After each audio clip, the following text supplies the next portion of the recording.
one. Thank you very much. And, Thank you. Yeah.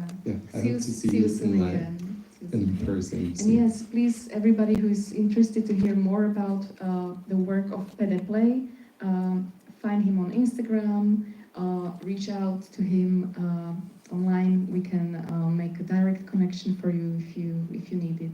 Takže všetci, ktorí by ste sa chceli ešte niečo spýtať, niečo sa dozvedieť viac o práci Izraela, Peňa z Mexika, nájdete ho pod značkou PD Play, napríklad aj na Instagrame, a radi vás s ním spojíme aj osobne.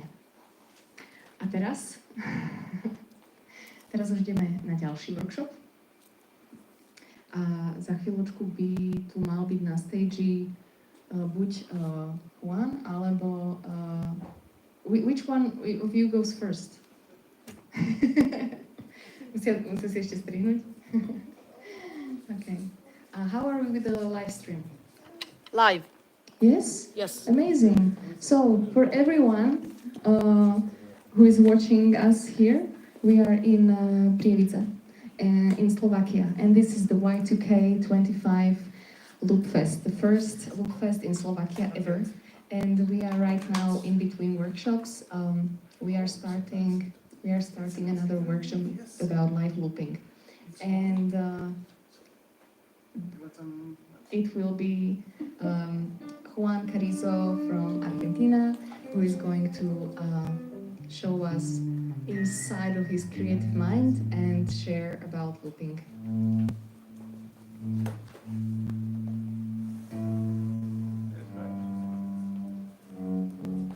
Take the link from another phone and put it on a stream.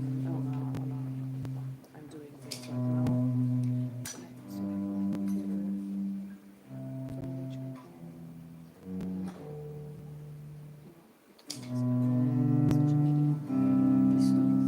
So that we can share the link because no, I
which microphone should I use?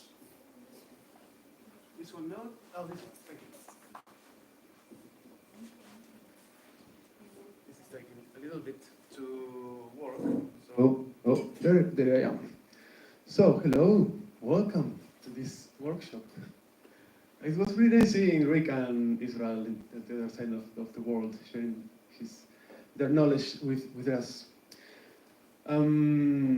Since Israel showed you already most of the iPad stuff, which he introduced me to that world actually, I will be more focused on guitar, kind of hardware here. And I will also invite, if you want to play, basically, that's what the invitation is about, playing with this gear. Maybe I can tell you a little bit about how this works, and my, let's say, purpose for this encounter is for me to encourage myself to perform later, and for you to, if you've never been near a looper, to be near one, and hopefully fall in love with it. Yes. In Berlin, we've been touring for a couple of weeks now, and in Berlin there was this saying of, "We are not a cult." But indeed, we are very happy with what we do, and we've found lots of love in this community. I think Israel's story was pretty self-explanatory about that. So, yes, I would like to invite you all to try this thing. It's a nice thing to do, to explore oneself maze through sound and emotions that it can evoke. I don't know. Well, evoke. Let's say evoke. Also, for those of you, how many of you are musicians or not professional, but hobbies, or have an instrument at home or sing? We have 1, 2, 3, 4, like half, maybe. Oh, okay, half and half. Okay, so both musicians and not musicians are welcome to play with this stuff. I might need to check my notes from time to time, because there's at any time, if I am not making any sense, please stop me and tell me, because yeah, I kind of get in the loop of myself talking, and I lost any kind of pronunciation stuff and that. Porque hablo en español por lo general, entonces es un poco como así. So also, if that happened, also you must point it out. Good thing is we have an Italian who kinds of understand. Habla un poco de español, eso es mucho bueno, por favor. Of course, it's not here. So, what else to say about this? Well, the whole idea about the loop, I was just improvising a little bit earlier. You've seen the sign we do, right? Like this, it's like a Moebius tape, let's say. So that's the whole idea around this, to be able to make continuous sound, like where the starts and the end meet at the point. And sometimes we can use that that point as a rhythmic path, or sometimes we want it to be continuous, so we don't know where it's happening. That's mostly, you get there through practice, but it's the two ways you can have that. What I would like to find here, it's a workshop. Ta-da-da. Oh, perfect. So, maybe it would be nice if you know what I am. David, can I use that in order to show this there?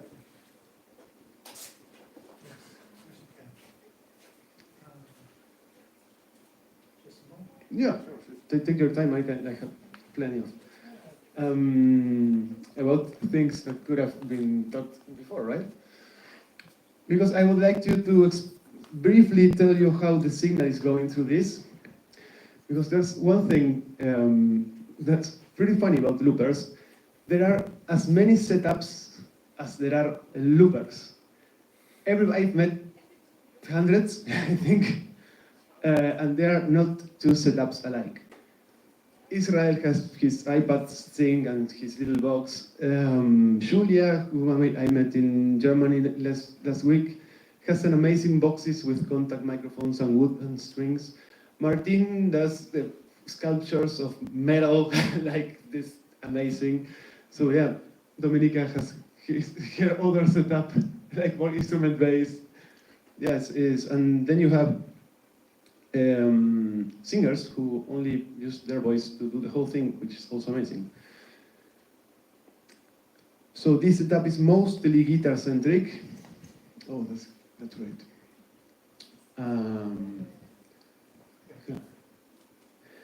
It's mostly guitar centric, so I don't have any pads or stuff like that at this time. I could though. There's a modular aspect to this. And the other thing that's important, you don't need all this.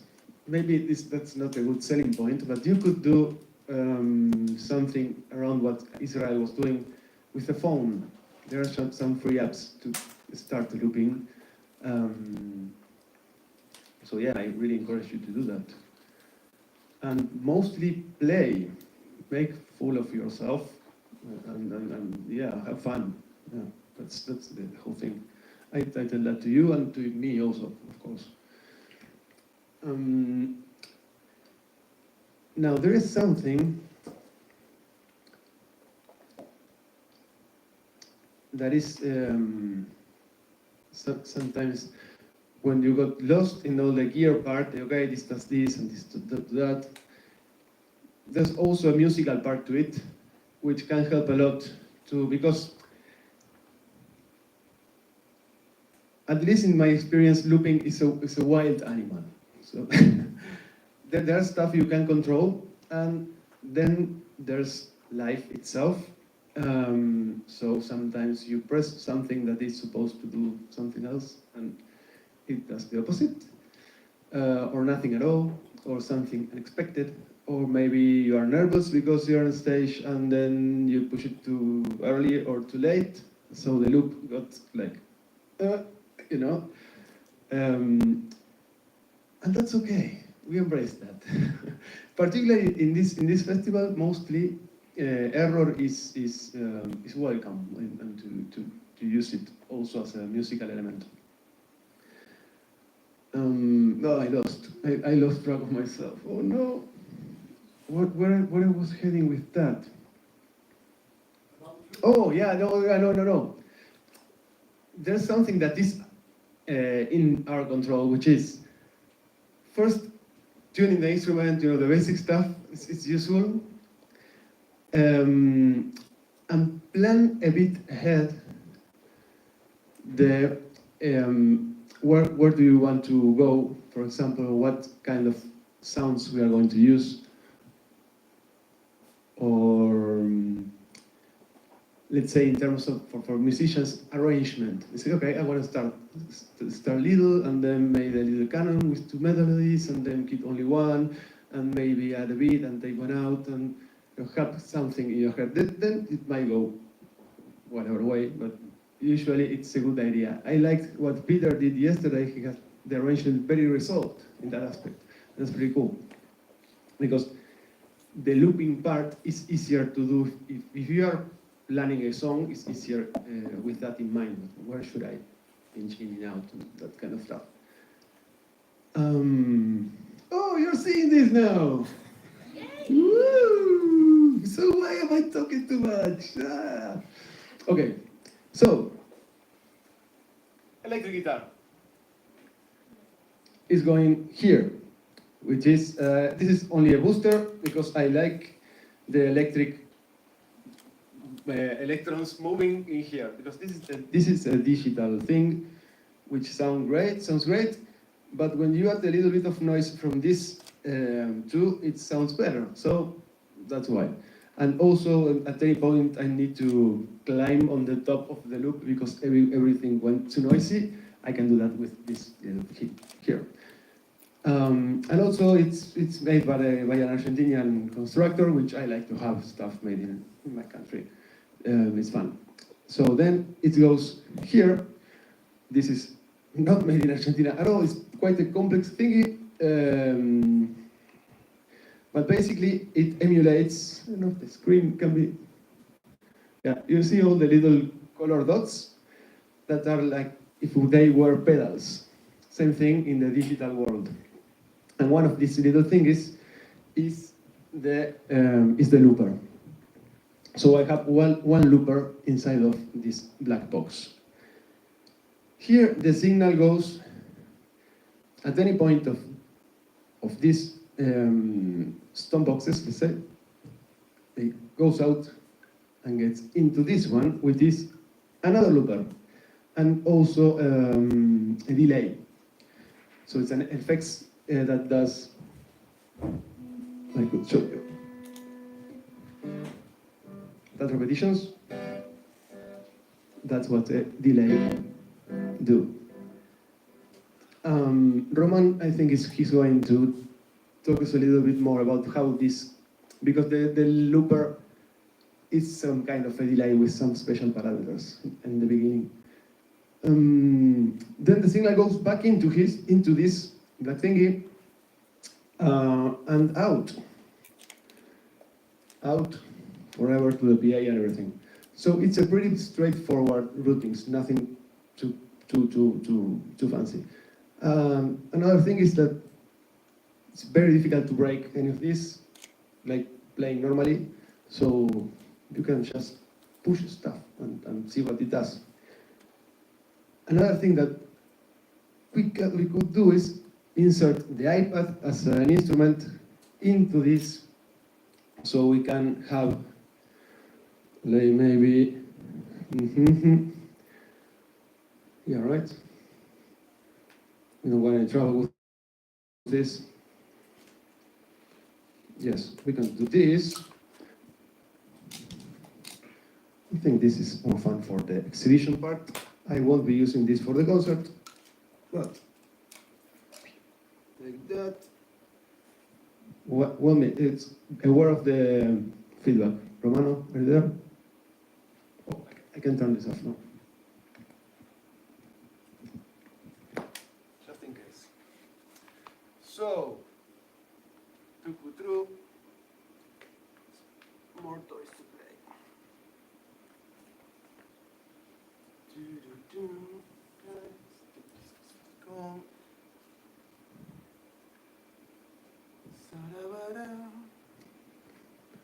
Okay, this is not working yet, but it will when I put this to the, whoa, it's alive, yes, it is working. Okay, so we also have something like that I could loop here. I cannot see. Oh, sorry. Thank you. There? Yes. Thank you. So now, maybe here? Yes. Now I can go back to this. Oh no, it went away. Here.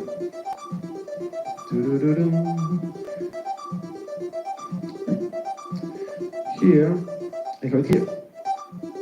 And this, what else do I have here? Maybe I can change this. I can change this. That's looped.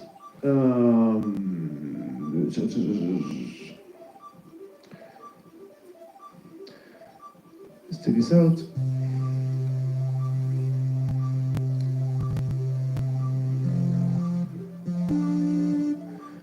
Okay, this is working. Perfect.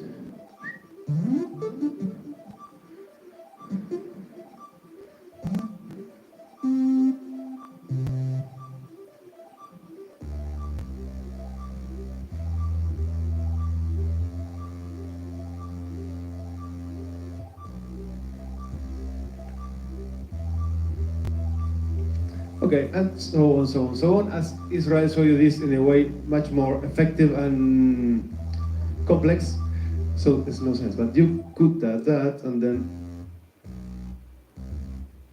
play with this also. Now it's looped. No need for the synth anymore. So that's also really cool. So with that in mind, is anybody going to come and play? Or, if you have any questions, I think it's more fun to answer stuff. No.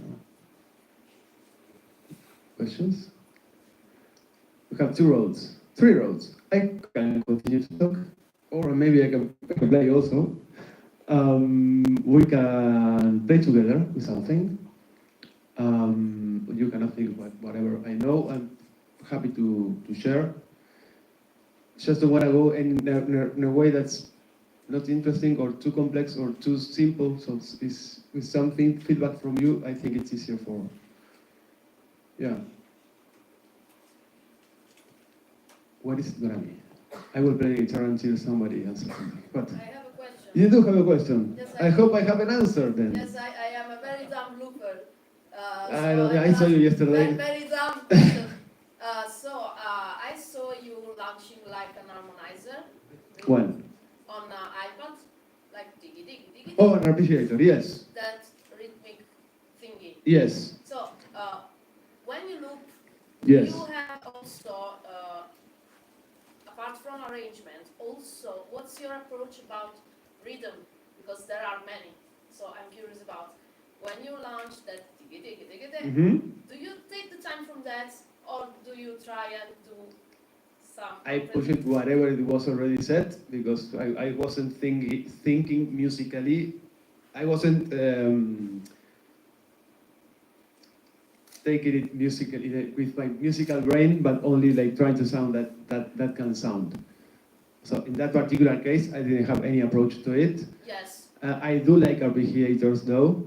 Yes, I'm curious about it because you can have different approaches. There are people that don't use time, and me personally, I'm a slave of A slave of time. that. I try to go between more like a way specific way. What I do with this particular dada project, is I try to blend concrete music, like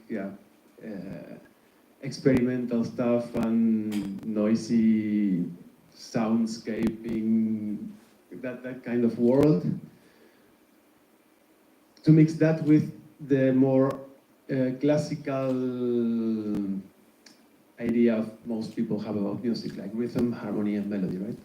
So I try to merge those worlds. So there is rhythm. For this particular tour, I am focusing in Latin American rhythms, in particular Mexico and Argentina, because I feel like that's the more Swissy part of my performance here. There is always a rock component to whatever I do because I was raised by rock, and yeah. But yeah, I try not to be too much a slave of it, and sometimes I fail horribly because I like the groovy stuff, but sometimes when looping, it is kind of annoying to have this to go all the time the same rhythm. Yeah.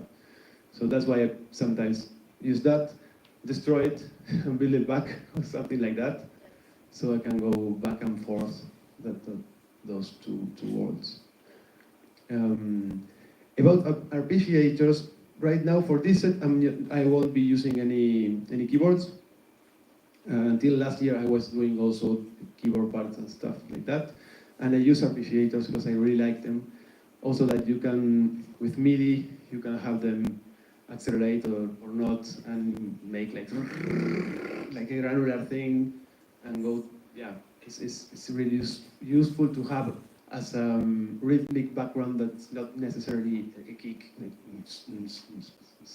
It can kind of guide you somehow without that harshness to this. Yeah. Yeah, does that kind of answers? Yes, yes, absolutely. Thank you. Cool. No, thank you, thank you.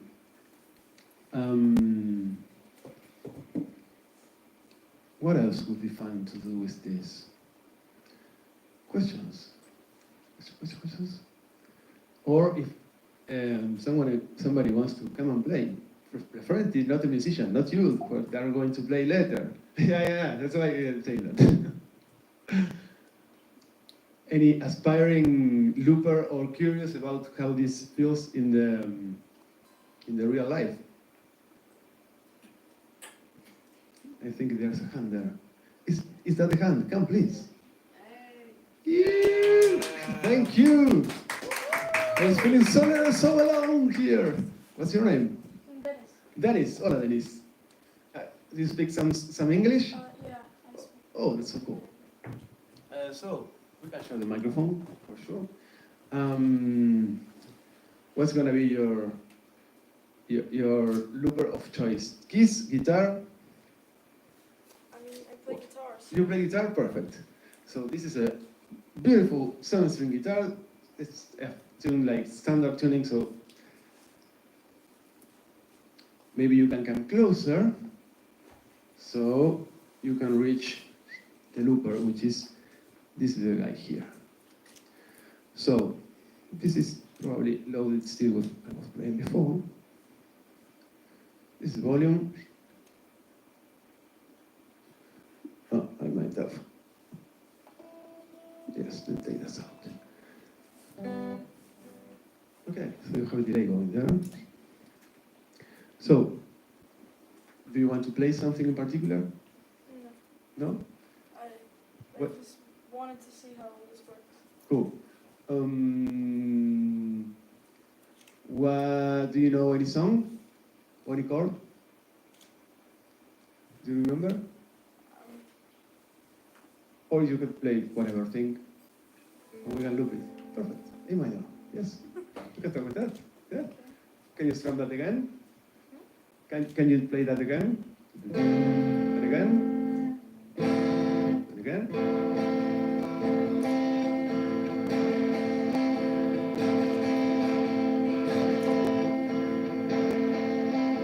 You have an A minor that's going to work endlessly, and it's never gonna get tired of playing for you. Exactly. There you go. Go, go, go.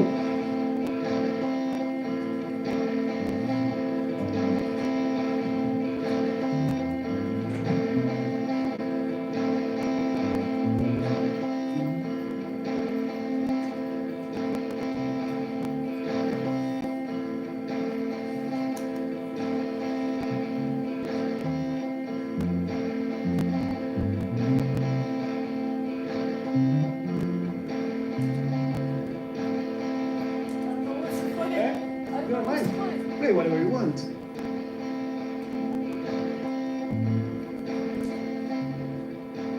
I was just look little pieces of what you play over this.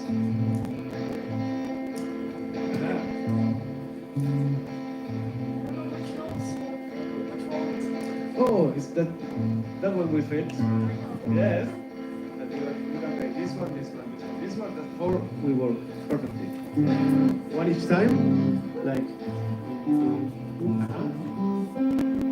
Then you have some fourth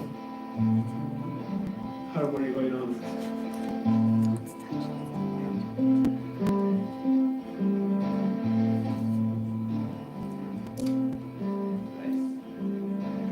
And you can play three from here.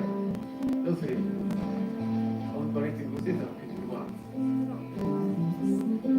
Yeah.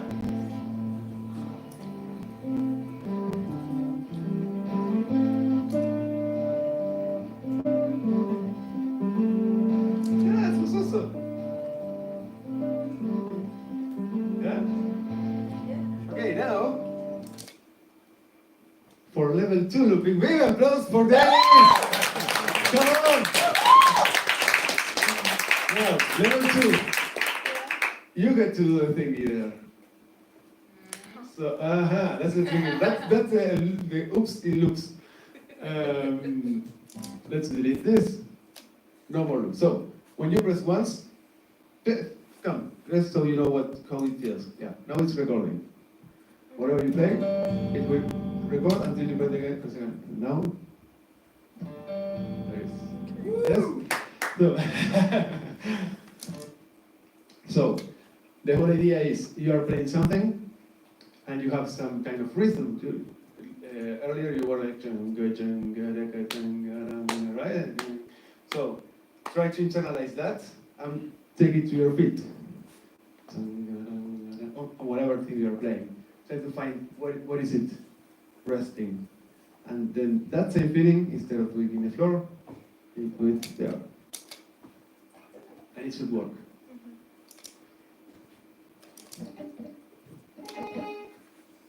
Have fun. Start playing whatever thing. Let it I don't know the word for that.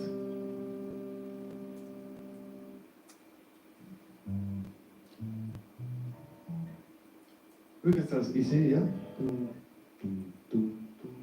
You have the nose with something like that. Those notes are friendly. You can start playing first, and once you have something going on, loop.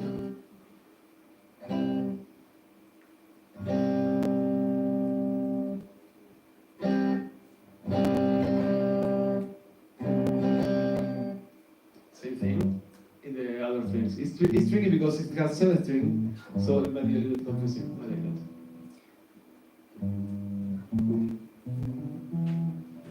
Okay. Let's do that.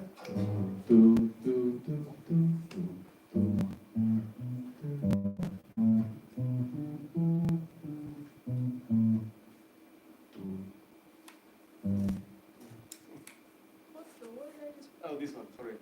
It's out.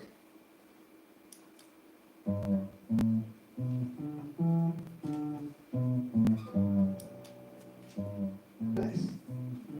Congratulations, that was your first loop. Where's all this? Maybe try now something like a longer note. Like,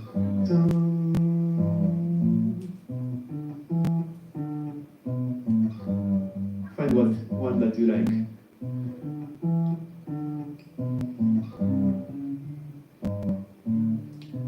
Come here. Into the, yeah, exactly. Yeah. Around there, so it's separated the kind of bassy thing with this a little bit more treble.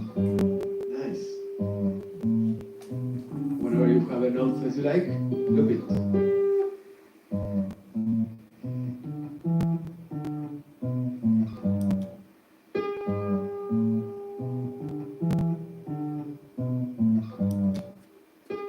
Now you can find one note that goes well with that one.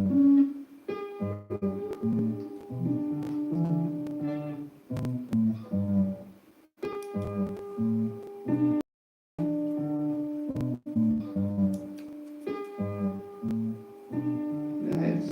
Okay. And now, what's gonna happen? You can do some noises also, like.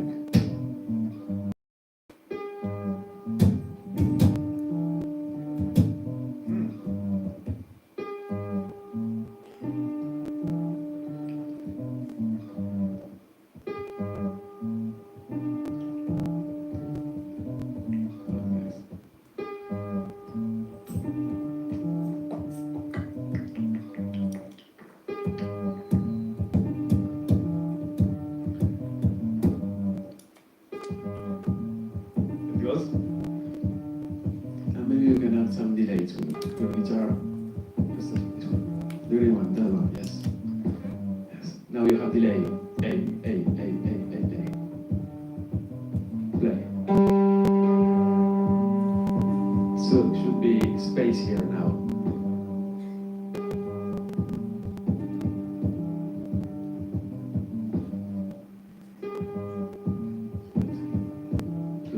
Play and see what happens.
let's say you wanna take something out of that.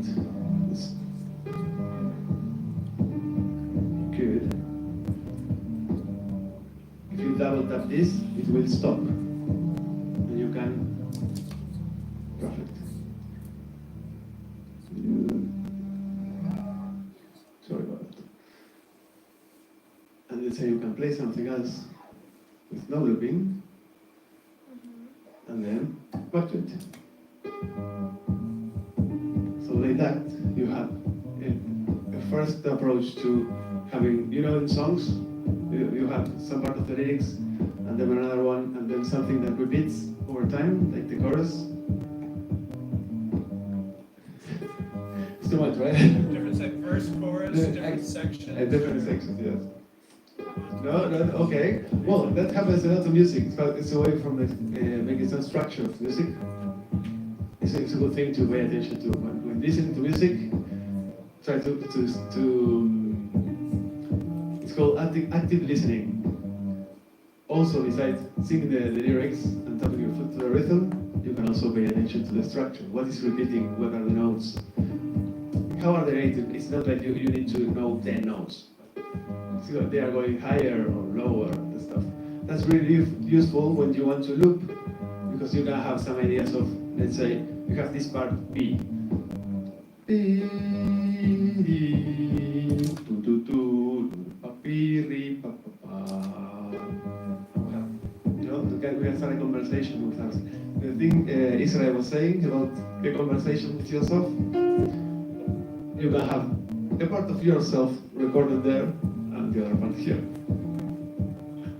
It can also be done with more people. That's something too. We could be the two of us talking to ourselves.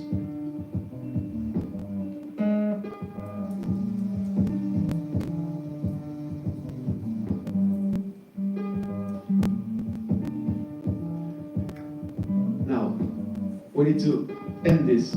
What are we going to do? He's getting tired. No, that's not true. It's not getting tired. How should we end this? No. That's pretty radical. I like that. But we won't, because we don't want to break anything. We can do like a fade out, maybe. Let's lose Lost in the Distance. Or we could end it silently, like an unplugged thing. 3 times? 2 times. Whenever you want to stop, 2 times. And it's out. Please, give it up for Dennis. Thank you, Dennis. Any questions, or you want to do something? Okay. Well, thank you very much. Yes. Very helpful. You're very welcome. So, that was Dennis looping in the Y2K Slovakia Festival. Actually, I've never done that before. It was really, really fun. I think it gives a better idea of how it doesn't hurt. Dennis, are you okay? Do you feel okay? Yeah, it's okay. So now we have proof of the live looping thingy going well. Anybody else wants to try this for 5 minutes? 4 minutes? No? Okay. Yes! I knew it! I'm not really a musician, but I won't try it. That's the whole thing about this. You don't need to be. So, what do you like? Keys or strings? We can try both, I don't know. Oh, nice. Okay. Want to try this? Yeah, but Why not? I'm used to this 5-string guitar, so I don't know how to play. Okay. Probably focus more on notes than in chords. Okay. We're gonna try it. So, now we have a bass player. Let's take this out. Oh, yeah, you saw. You have some advantage. Now you saw how this works. Okay, so this is the one. Pick or you don't? I do have a pick, but I don't have it right here. Play a bit with that. I will get a pick for you. Yes.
Can I go first group? And now, level 2, now you have to do it yourself now. Like for 1 minute, What? the whole thing. Shall I play something like Yeah, exactly, you need to play, push. Continue playing, push again. Can I play Oh, okay. chords or? Yeah, you can play what you want. Yes, thank you.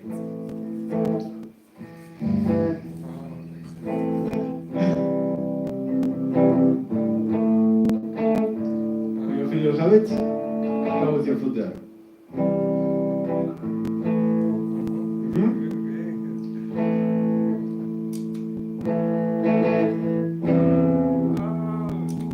Okay.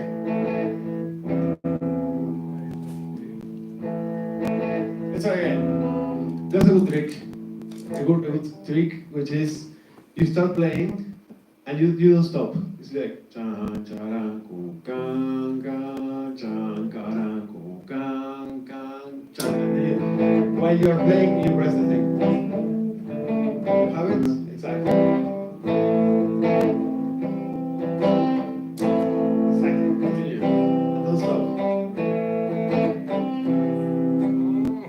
And while you're still playing, so you have the two hands connected like that. If you stop, there's always a little silence. There you got it.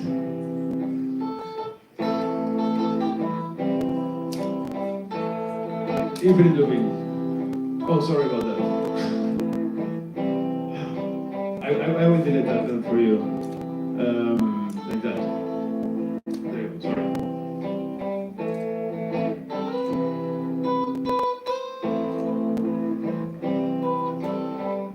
I think it's out of rhythm or something. It's a little bit, yeah. That's also the challenging sometimes. The loops are not perfect and you have to survive through it.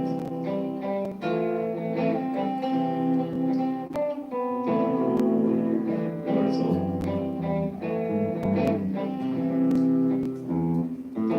We need more loops. To fix that little space, you can loop something there.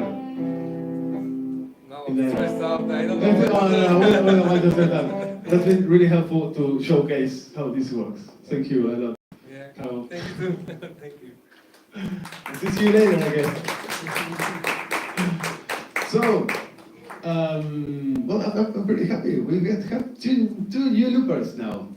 We have like 1 minute if anybody has any question, and if not, I let you with Romain. No, with Dominica, who will announce Romain, which is the proper thing to do. So, around here, sorry about that. And thank you while we are at it.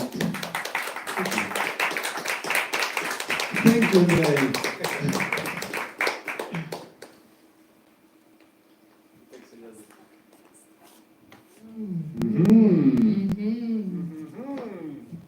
Thank you very for much. wanting to stamp on this thingy. Yeah, thank you for the courage. Vďaka za odvahu, že ste si to vyskúšali. Áno, máme dvoch nových looperov, so we have two new loopers in the looping universe. What? Sorry, Two new looping artists Oh, in yeah, the yeah, universe. exactly. Thank you. So this is how stars are born. Budeme pokračovať ďalším workshopom. Romain, you ready? Yes. Yeah. Romain came all the way from France on his car. So he was driving here. He took, it took a while, right? Yes, only Yeah. 2,500 kilometers. Okay, so 2500 kilometrov k nám prišiel Romain z Francúzska, Romain Couillaud. A jeho umelecké meno je ecnegrU. Yes. Čo sa po našom píše ecnegrU s veľkým U na konci. I'm curious, Romain, why is there this big U at the end? Does it have significance? Yes. Hello everyone, thank you. Yes, there is a significance that normally you have to read ecnegrU in front of a mirror. And that's why there is the capital letter right there, because in a mirror it becomes urgence. And urgence is emergency. You because we are in an emergency always. I don't think if I understood you really good, but ja som rýchlo zavolala Eričku, že poď prekladať, ale nestihla sa ešte chytiť. ecnegrU, teda v zrkadle, je v francúzštine urgence, čiže urgence, čiže It's what is written on the urgence emergency place car. Pronto soccorso. Ambulanza. urgencia. Urgentne prijímame Romaina na tomto pódiu v Regionálnom kultúrnom centre a ďakujeme, že si tu vyvesil vlajku. Thank you for spreading the flag of peace and have a peaceful workshop. Enjoy, and we enjoy that too. So, Just a little further. and so it's true that the name is ecnegrU when you read it in the good sense, but the real pronunciation would be oh yes, in reverse. Oh yes. Okay. So I will stop doing that because then you will say that the French people are strange, which is maybe true. I will change my mic.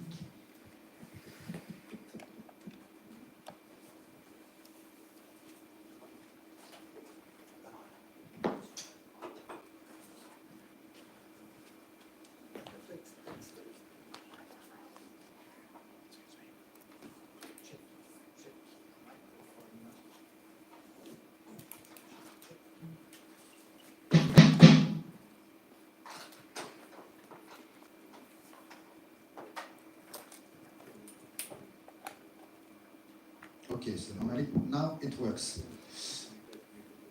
So it's a good idea to explain my signal chain because as Juan explained, every looper has a different rig, and every looper has a rig that reflects the way he looks at music. So for me, I was always in the production. I had the luck to have access to many instruments, like drums, like guitar, like a bass. So I'm not a good instrumentist, but I know how to play many instruments. So I was producing in my little studio where I was living. So as soon as I discovered looping, it was important for me to have access to the possibility of live production. So that's why I have chosen to have some drums very near.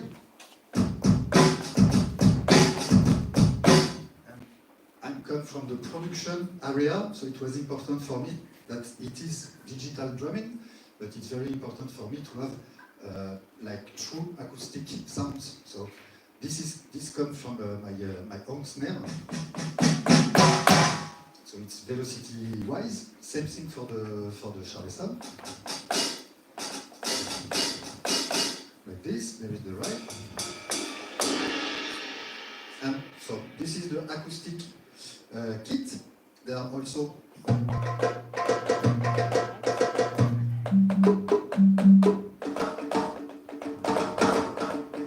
so to have some percussion. There is some electronic proper stuff.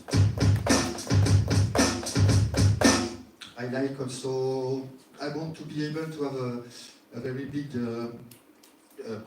sound possibility, so I like techno, and it's possible too. And so this was for the drumming part.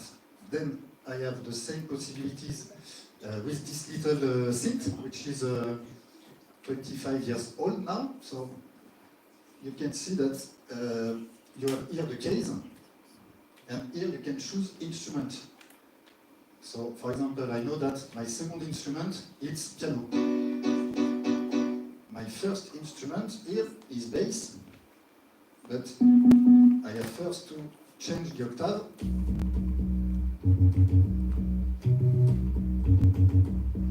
And then I have a lot of possibilities, instrument possibilities, to create the music that I want. So I'm most of all inside to the reggae stuff. It's true. So the first things was to do some reggae. What is important is the possibilities that I have always to modify the sounds. So for example, this will be very huge.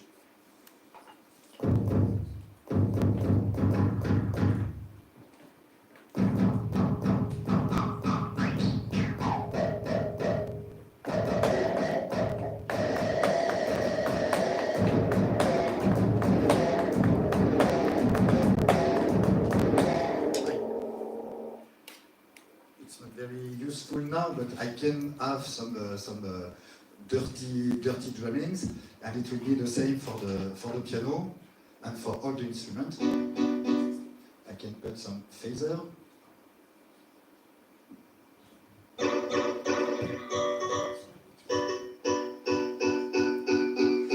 On the voice, I could put some pitch. Change my voice. Very. This is very empty because, for example, another possibility is the one that. So this mic. This mic. Not bad.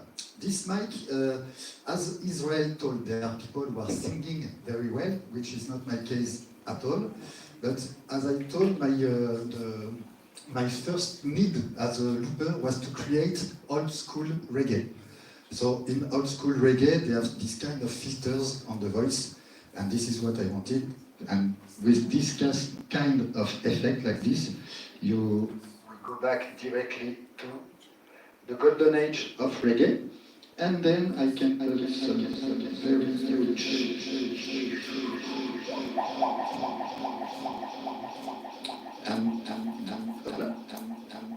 and this for reggae is properly special. So what I can show you too is I will show you a little song. So this is also very strange that you will see now. You will see me put an headphone. For the moment, you have seen no one during the festival doing so, because I'm linked to a tempo. Because as I will play drums, as I will play long part of piano, it's very important for me to be tight to the metronome and to the tempo. So that's why you will not hear it, obviously, but I have some metronomy in my ear. So another question that it gives is this looping? Is this really looping what I do? Because in the first looping devices, it were the real tape, that someone had two real tape. One for the lecture, for the play stuff, and one for the record stuff. Wow. One for the play stuff and one for the record stuff.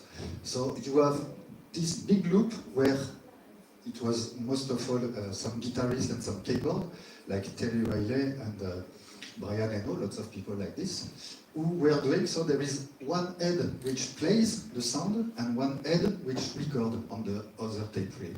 So it's called flippertronic. You have this big tape, and it's turning, and the sound is fading little by little. That's what has been recorded with the guitar, fades away step by step every cycle of the loop. And this is the proper first looping technique. Then there has been the invention of the digital delay. So delay, it is this effect. Hey, no, not this one. Hey. This is the repetition of the same sound. But as you can hear, hey. This is fading. So one very clever man, and I think it's Gary Hall, its name, I'm sorry, I don't remember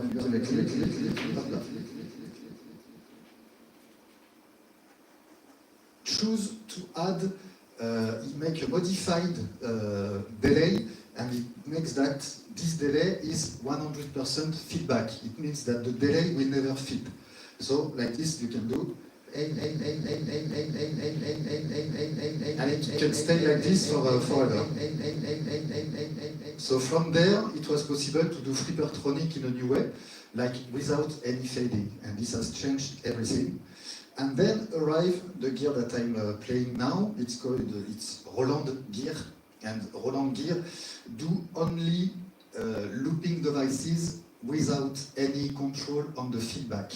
So it means that you loop a phrase, and this phrase will always repeat itself for how many times you decide. So it's more than phrase sampling than looping devices. Well, this is the difference between the old school looper with the old school technique and what I do very, very basically. So just to show you. Check, check, check.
So this was the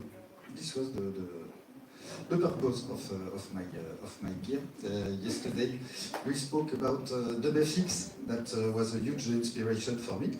The men who have spoken Israel too, which is Birdieman, is incredible, really incredible. And those were the two beatboxers, very serious beatboxers that had a huge impact on me, but on lots of people in the community. DubFX was using a RC300, which is a big looper from Roland. While this, I didn't speak about this. While Birdieman is using a 3 of this one, and this one gives me the possibility also to add some possibility, some effects, like delay, or big phase, big careful, sorry. There is also this will take the loop and give a check, give the loop and will cut little place and take everything in reverse like this. So this is what I use, and it's also possible. For example,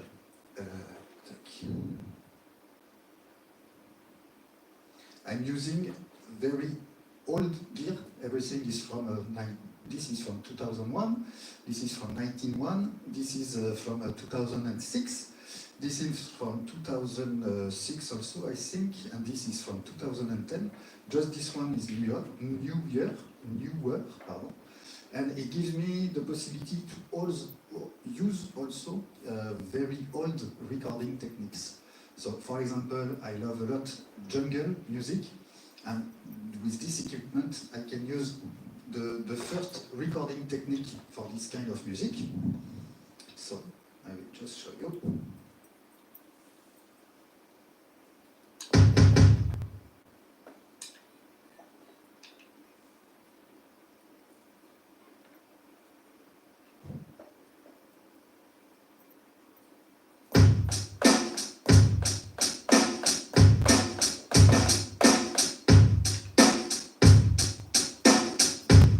Okay, this is totally standard normal loop, like it's a tempo of 90.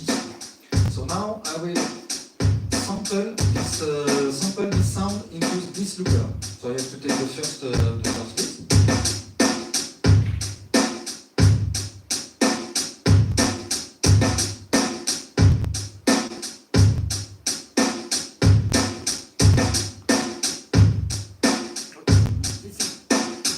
The volume of this one, and this is the volume of this one. So now this one is here. What they were doing for the first jungle stuff, they were taking old school funk music where there is only drums, and they were, once it's been recorded, they were accelerating the tempo. So we can do this because everything is synced also in tempo. So now if I want to have some jungle effect,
is the and sometimes the sounds go away and that's not normal. Hello? Hello? Check, check. Check, check, check. Ah. Okay, sorry. And most of all, it's nearly this. I know that we were late, so maybe it's cool if David... First, no, sorry, do you have some questions or something to ask? Like a question, in fact. Why do you look at me? I don't know, because you're in front of me. This, I can prepare you with the... maybe you were asking why does it has two mics? I have two mics because this one is very... I chose it because for this reggae purposes, to have some frequency range proper to the reggae. So it means that everything under 120 Hz, which correspond to the low end frequencies, this has not. So in order to do some beatbox or some like the bass sound, which has so much like this, no,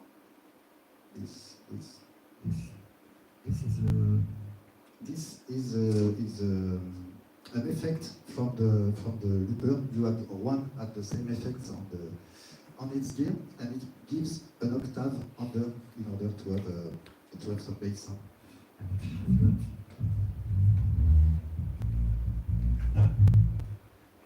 It's very gives an analog warmth and it's very powerful. So this is why I have two mics. Voilà. Maybe I don't know. Are we in time, Domenica? What are your? Because we were late. 20 minutes. 20 minutes. Right?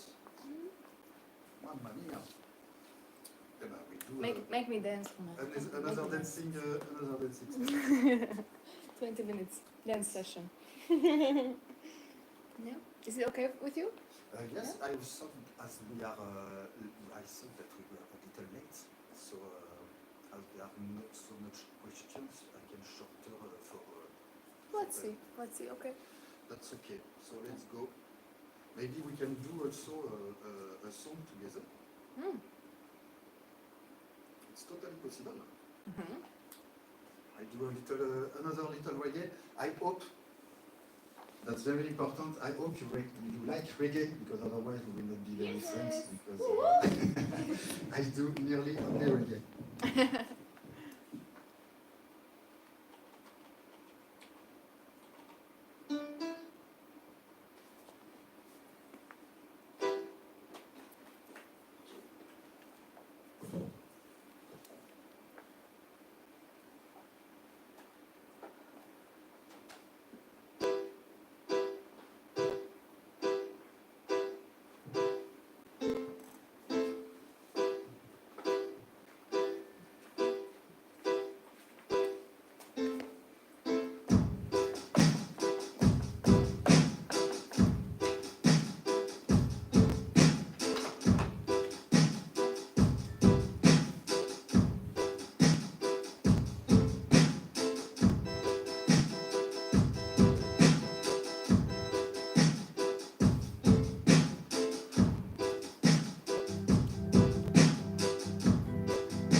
Thanks.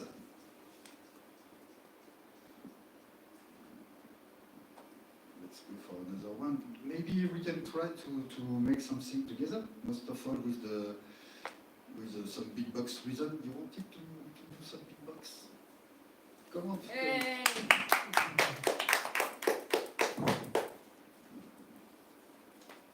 So yes.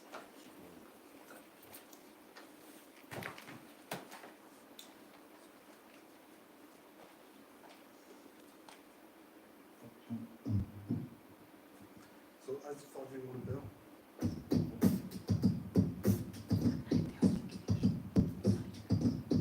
just one time and one time.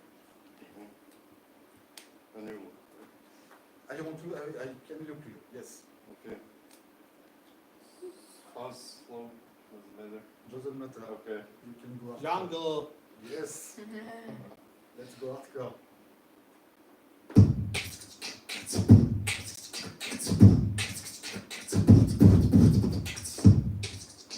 Woo!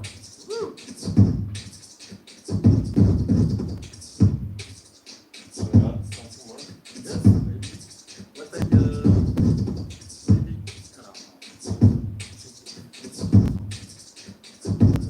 is cool. So just do.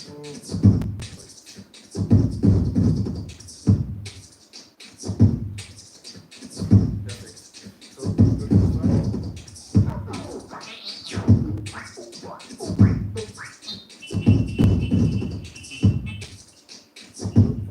You can do a shorter measure or longer measure. The only step that we have to be strong to the tempo because you see there is a little it's live, yes. So on the first one, for example.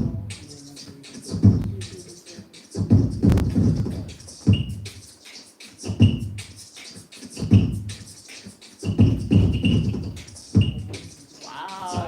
Wow! What? Nice. How you can put the bass? So for the bass, try it. Maybe you think. There is the effect of the flux. So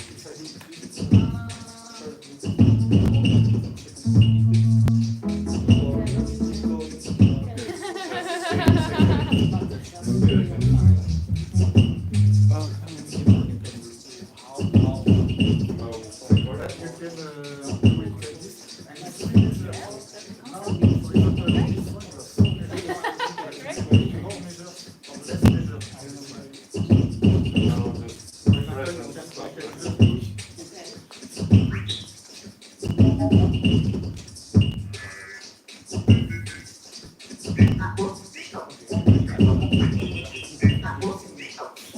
have some measures, more measures, or less measures. For example, you can just do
What was yours? That's still my phone. 3 minutes. Maybe 3 minutes. questions. Another job? Another what? Another break in I'm the wall? open for that. Maybe some, I don't know, some question. Please ask me some question. Questions? Otázočky? 4 questions. Let's start with 5. Koľko asi tak stálo, že how much was it, all this? How much was the gear? How much what? How much was your gear, your setup? How much does it cost? It's collecting gear over the years, as I said.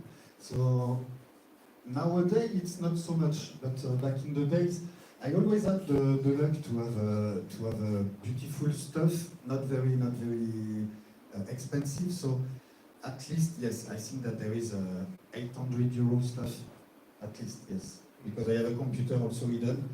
But this I forgot. Yes, Hidden computer.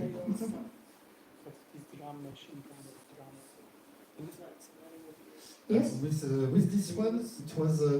This is the big brother of the old one that I have. Here it's written 307, and it's a MIDI sequencer. It's the first instrument that I had, and it's the one that brought me to being here, basically, because it's a sequencer MIDI. So here I have the drums, normally. There is no more. Okay, so it's not working, but it's not. So I have 7. I told you I have 8 tracks. So there is 1 track for drums, 1 for bass, 1 track for every kind of instrument, and it's the first gear I told you that I had, and it's actually I can do some marketing. I'm not very good at it, but you can see on this little. This is my album that I put on the internet, and on this photo. We can't see very good, but here is the instrument, this instrument. I see. So that I have for the 25 last year. So, just to say that it has been with me a very 25 long time. years. And the album is the name of the album is 20 years too late. Yeah. Because the album went out not this last November, but the November before. And now this gear is very like vintage and very long, and it's 20 years too late because I should have done this record 20 years later, 20 years earlier. I think. I see we're still in the money marketing area, so maybe just let us all know what is the best way for us to buy your music. Oh, that's very kind. Bandcamp, it's for every people who want to support artists. Not only me, but every artist. Go to Bandcamp because they are the kinder with the artist. Every third Friday of the month, they do the Bandcamp Friday.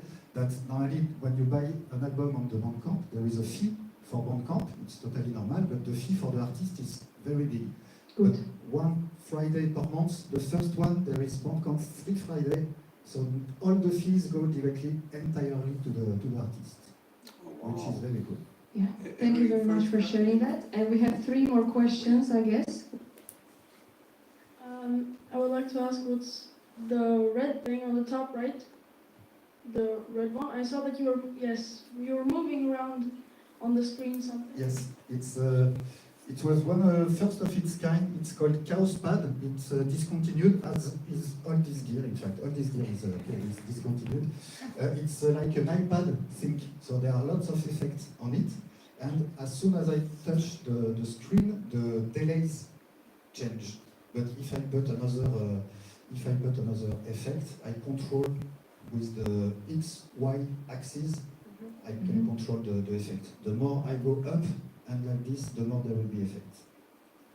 And it's very fun to use. It looked cool on the screen as well. I see. 2 more questions were there. Ja som sa len zaujímal, že je to prekladanie? Takže či neuvažoval o lúpoch z platní, ako to spomínal v tom jungli, mi to nám sa páčilo. So the question is if you ever considered looping from the vinyls. because you were mentioning it with the jungle stuff. To have some vinyl directly collected.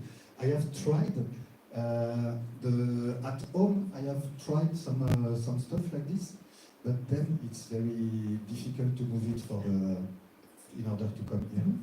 Move yourself, please, towards Yes, there, that's because you're outside of the streaming. But For the last question. I just a last marketing stuff. It's for this question. I invite you to look at Lucid Brain Integrative Project. I will write you the name, because he plays with gramophone, and this is gramophone goes inside its looping gear, and it's totally crazy. Okay. So it's very, very interesting. So we will speak about this. Seems like the last question was already answered, so you're free to go.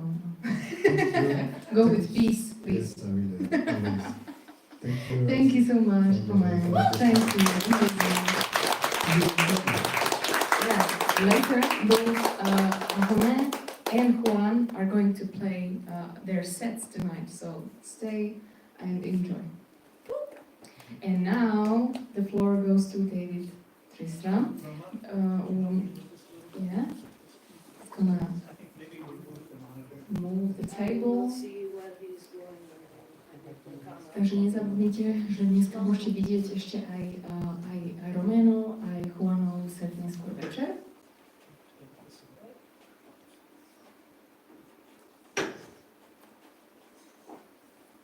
Skvelé. A zatiaľ sa pripravuje David Tristram.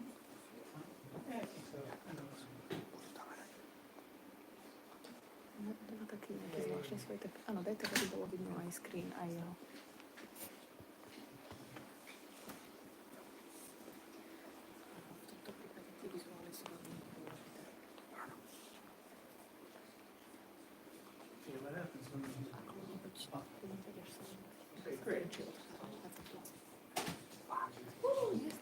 Hi.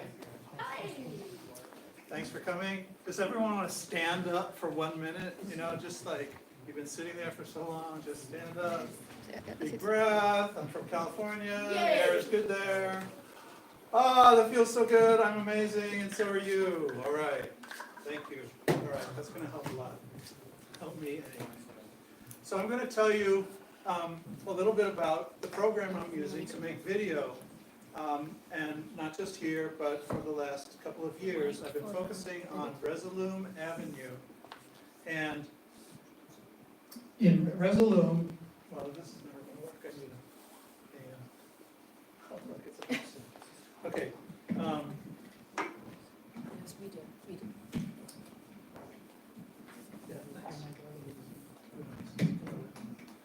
Kill somebody. But let's try it. Let's try it. Great. So, and I'm going to expose my trade secrets for some of them, and some things that I've added in the way I approach visuals for all music, and especially for live looping. So, a key part of my aesthetic is smoothness and lack of jarring changes, unless the music requires it. But I think before you can be impulsive, you need to learn how to make things smooth. So here's a video that I took of this power pole, and it's kind of cool moving, and then it snaps to the beginning. And so to fix that, I wrote a module that mixes the video to itself. It cross-dissolves to itself at the beginning.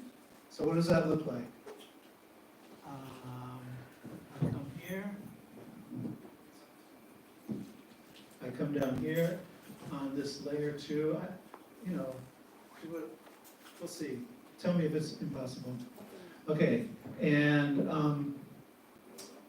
I'm going to select the blend mode and switch it to my own blend mode, which is called Wave. And the way Wave works is when you get to the end, but it has to be 30 frames. Okay, when it gets to the end of the video, it loops back to the beginning. And so now there's no jarring change. it's evolving, but it's no jar and change. And so this already is a looping,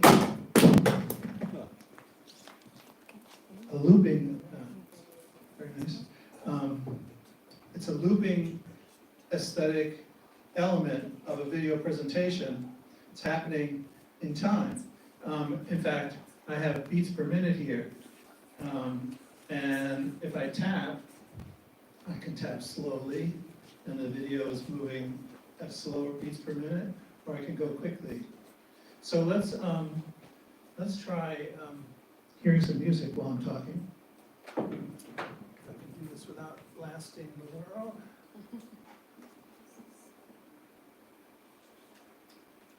Just turn this on.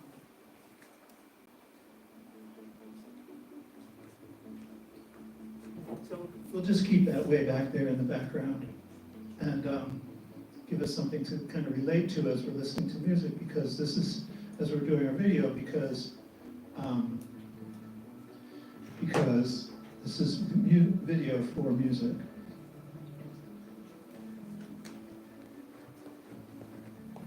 Okay, so this is pretty fast. It's 131 beats per minute about. And so this, yeah, sure.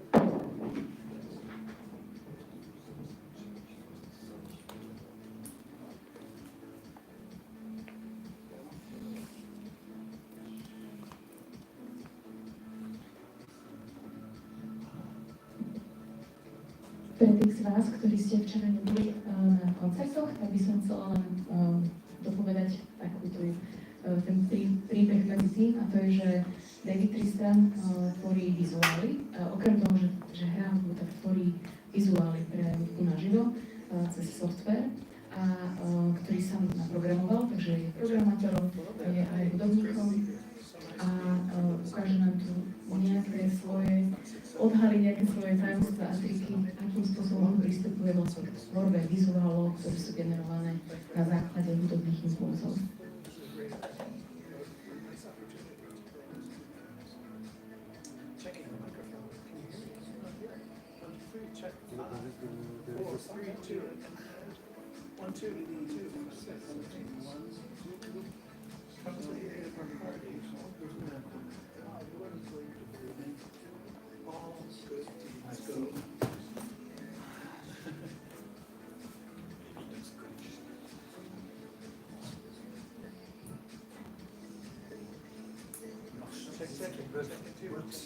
It did work, yes.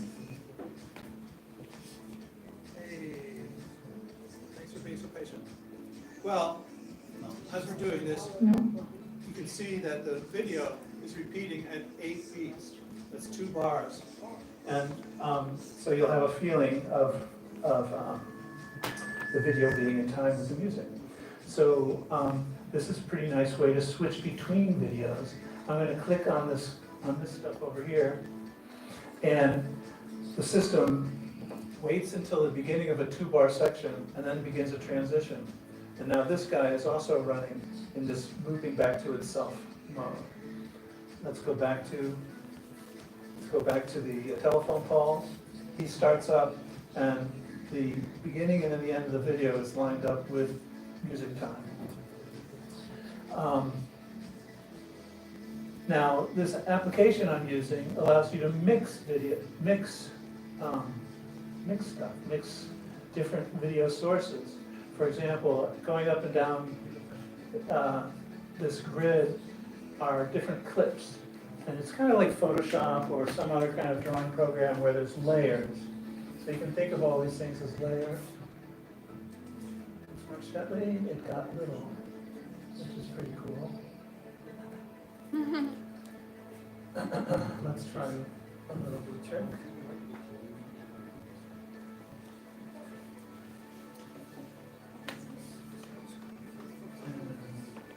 Come back here.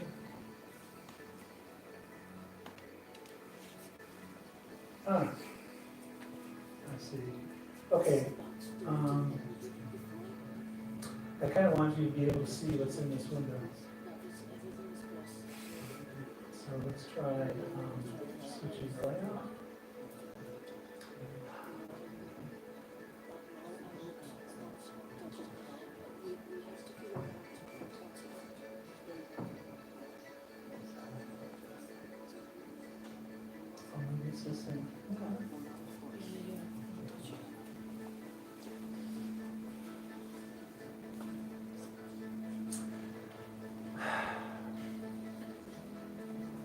Well, this happens sometimes when you're running the program. So what I'm going to do is quit and start it again. Because every once in a while, your system crashes. Of course, that didn't quite solve our problem.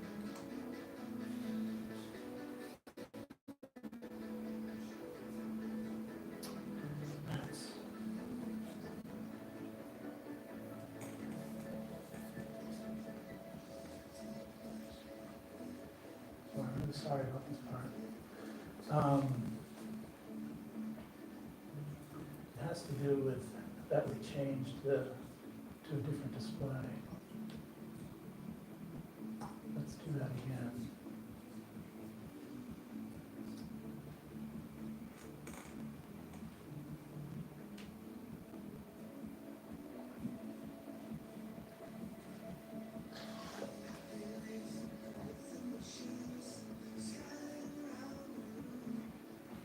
Take your time, David. We have still enough time.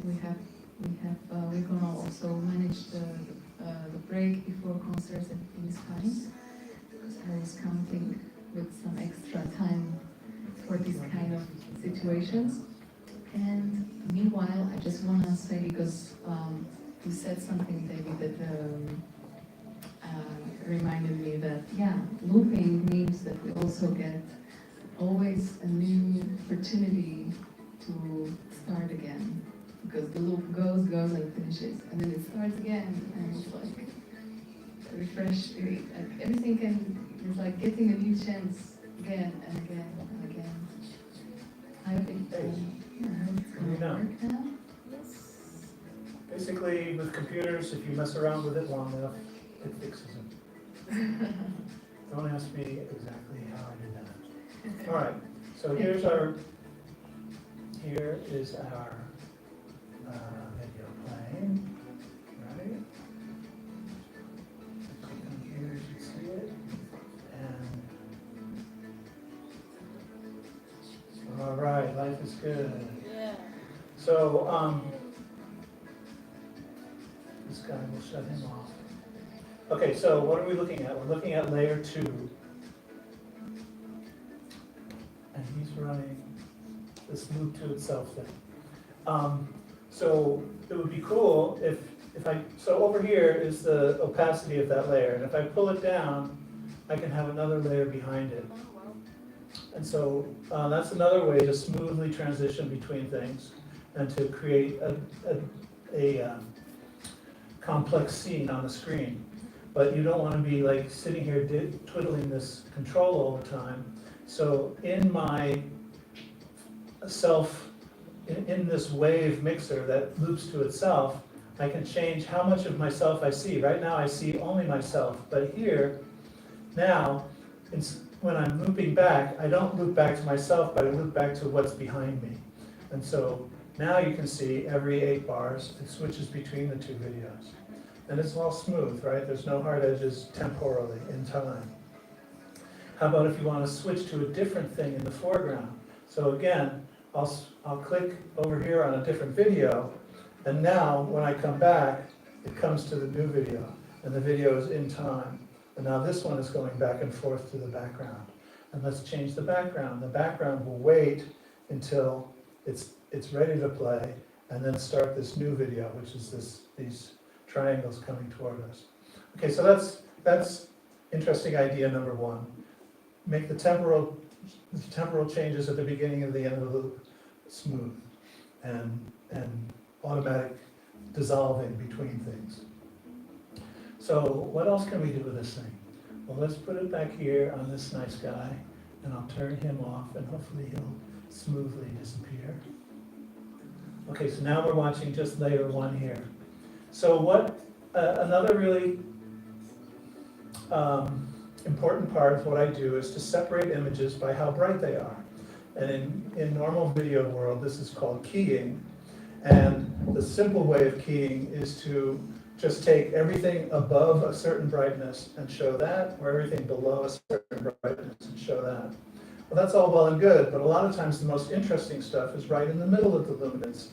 And so I wrote a special keyer that can key to any part of the luminance, the brightness. So what does that look like? Well, say you have this gradient. So gradient is a smooth, let's see, that should be completely opaque. A gradient, yeah. So a gradient is a smooth change from dark to light or any two colors. And what does this keyer look like? So here's my special keyer. It's called mid key. And if I change the width of the key, it's only letting the very bright, or if I bring it all the way down here, now it's only letting the very darkest things come through. But like I said, it's really nice to sometimes show just some parts, the midtones of an image. So and I can twirl that up and down to get different parts of the image. And that can be kind of interesting, like say you're looking at another gradient. What would it look like if it was like this gradient? Here's a circular gradient, a radial one. So now if I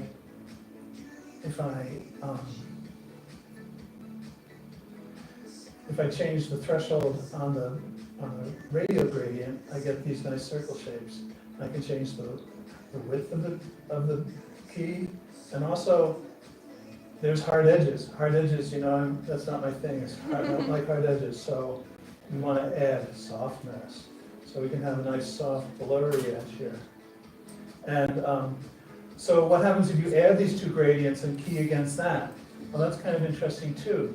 I'm going to slowly add in the vertical gradient. And look, it changes the shape of the contour.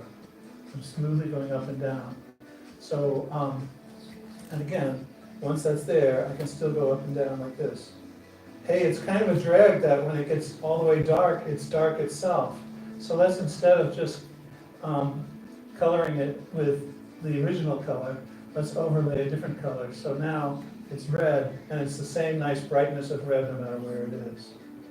Well, these are pretty cool gradients, but they're static. Here's another gradient. I'll bring it up on the bottom here. It's these nice little things called metaballs, and they have some nice properties. They can be sharp or very fuzzy like this. And what happens when you start adding in some metaballs? Let's see if I can demonstrate that. Bring this down because I want to bring it in slowly. So now I'm going to slowly add in these little floating fuzzy things. And what's that going to look like? Well, here it makes these little shapes like this. And now I can continue to operate with the keyer to choose how I want to see that. Way down here at the bottom of the screen, up here at the top, I can change that, get rid of that fuzziness because I'm just interested in the contours now because edges are kind of cool.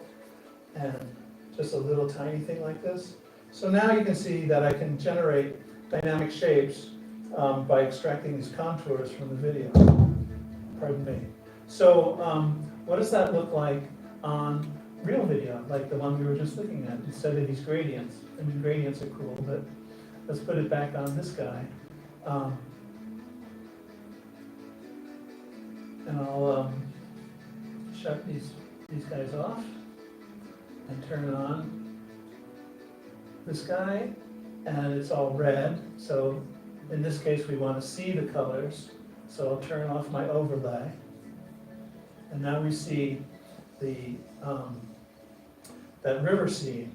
And you can barely tell what it is because it's the band of colors that I'm letting go through is so tiny. So what if that was nice and wide? You'd see the whole thing. It can be small, but I can key to the darkest things like this and the brightest things. I still don't like that thing where it gets dark. And so I have a little bit in here that compensates. Based on the threshold, it adds brightness. And so it kind of compensates for, so even though I'm keying to dark things, you can still kind of see them in this area. So just like I was sweeping the gradient sweeping the key through the gradient, here I'm sweeping the key through this scene. And we can get all these, we can focus on different parts of the image. Okay, so that's cool thing number 2, or at least innovation, or the part of my art that I do. So let me describe some of the effects that I've written that I thought were interesting and would. It's funny being a programmer and being an artist. You know, I worked for years at software companies, and they're always telling you what to build. Make it do this. But when you're an artist, it's like, what do I want it to do? And that decision is kind of a back and forth between your imagination, what you want it to do, and what the software and the program does. Sometimes you are successful and create the thing that you're trying to create, and it comes out. And other times you get something wrong or different than you expected, but that can become a inspiration for other successes. So here's a cool one called Luma Warp. So with Luma Warp, what it does is uses the brightness of the image to displace the image. So bright things push the color away from them, and dark things pull the color toward them. And so what does that look like? Well, let's open up this key so you can see the whole image. And now I've got Luma Warp turned on. I'm going to crank it up like this. So now, even though the video is moving, the warping is attached to the video. So these branches seem to have weird little gloopy things attached to them. That's because the brightness of the branch is darker, and it's causing the video to kind of fall into it. Of course, there's some parameters here. You don't want it to always be like this. Let's see if I can show you the kinds of things you can do. For the first thing is, you click here. The first thing is how much of it. This is almost none. This is a little bit more and more and more. Hey, now it's so much that it's kind of refracting, like pulling in things that are pretty far away. And so we get these little bean shapes. And if you push the other way, now bright things are pulling the image and dark things are pushing it away. So that could go either way, see? And how about how big are these regions? And so that's pretty easy to calculate. The input to this system is a blur. If we had no blur, it would look like this. It would just look kind of sparkly, right? Every pixel is displacing the image, right? And it just looks like frosted glass, which can be cool. But as we increase the amount of blur, the size of the deformations increases. And so now you can see that the brightness areas are more generalized as I keep turning this up and up and up and up and up. And so now it's a big gloopy gel that's on top of this. So that's cool thing number 3, deforming the image based on the gradient of the luminosity. Remember that. Okay, so what else do we do? Well, a very fun thing. Oh, well, let's put our key back in. We'll make some little, and we'll turn off this Luma work for a while. Okay, so another amazing thing in video that you've seen for years and years and years is video feedback. So video feedback, you aim a camera at a screen, and because of the dynamic behavior of a cathode ray tube and a Vidicon sensor, you get all kinds of interesting behavior. And you can have geometric transformations, like rotations or zooms, or even non-linearities in the response itself, so it's not rectangular. So you can get all kinds of little things, weird shapes happening. So let's look at some of that. A lot of these things can be emulated on the computer. So here's a video feedback. And now, every time the image is coming back, it's being shifted up a little bit. And you can see it's kind of smoking. So what are some of the other transformations? It's like a big math function. And what are some of the other adjustments that can be made to the image as it goes through this loop? So it's another kind of loop. This is a feedback loop to the video, except it's happening 60 times a second. So what are some of those things? One is, for example, how bright it gets. And I think that's on this dial. So now it's getting brighter every time it comes back, and it's so bright that it kind of blurs out to white. Or I can make it so it's darker every time and it fades away. Or how about some more contrast every time? Now, bright things get bright and dark things get dark, and we have these persistent shapes that come up. But see how the motion of the video is causing the wiggling in the feedback. Feedback can go this way too. Here the feedback is coming toward us by making the image a little bigger each time through the feedback loop. Or how about a little bit of sharpening?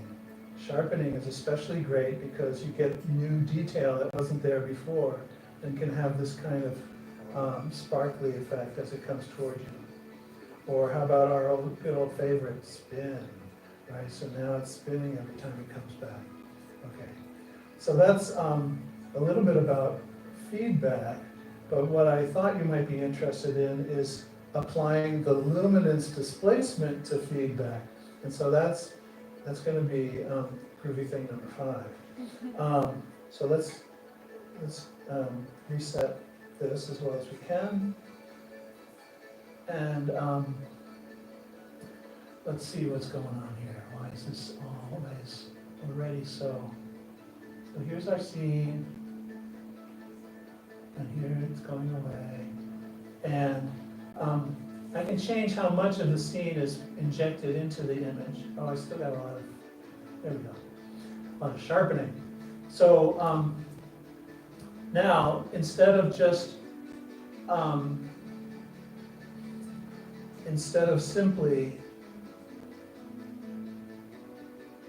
bringing back the image in the exact same location every time through the loop, let's apply a little bit of that luminance displacement. What does that look like? Well, let's try it. That's over here on magnitude. So if we turn up a little magnitude, now you can see that the bright things are spreading away from themselves. And that's, again, kind of small. Let's make the cell size bigger. So now it's larger areas are doing this. And the image that's being injected into the loop is pretty strong. So let's turn him down so we see just the feedback. Oh, it's fading away. So we need a little something to keep the feedback going. So I'll turn up a little contrast, turn this down, a little bit more juice here. Okay, so now, so here's, so this is pretty cool. This is like a blossoming or a blooming effect. And as the video changes, it adds new color, which then spreads through the image space into the transparent parts that are keyed out. So let's, if I bring in a lot of the image, it kind of overwrites that, and the effect is restricted just to these very small areas. But if I turn down the amount of fresh image and just let the video feedback do its thing, then it turns into this very soft, blooming thing. Okay, well that was pretty cool discovery. And naturally you could go both ways. I mean, here it's coming away from bright things, but what if it went the other way, right? Let's see. It's going away from bright things, but what if it was going away from dark things? Now, you can see it's kind of, now we get these cool black areas with filaments of bright color that are, it's kind of pushing the bright colors into the little spaces between the filaments. Okay, so let's make it go the other way again. Inject a little color so it has something to work with. So now it's getting big. Okay, so why why restrict ourselves to following the gradient directly? We can move at an angle to the gradient. What would that do? What do you think it would do? Like if instead, if you were just coming down this pillow, you were always going to the left, it would make twists, exactly. So let's turn on a little bit of twist. So now as these guys form,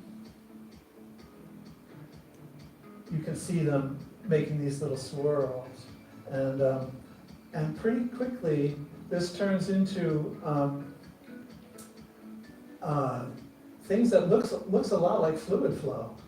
I mean, but this is a super cheap computation. It's not as expensive as computing actual 2D fluid flow, although you can do that in GPU. But this is cheap and works pretty well. So that's kind of cool idea number 6, 5. Okay, so and you know you can mix these things together. It's let's a little more. Ooh, whoa. Contrast is good, but you need to kill it with a little bit of reduction in the brightness. So now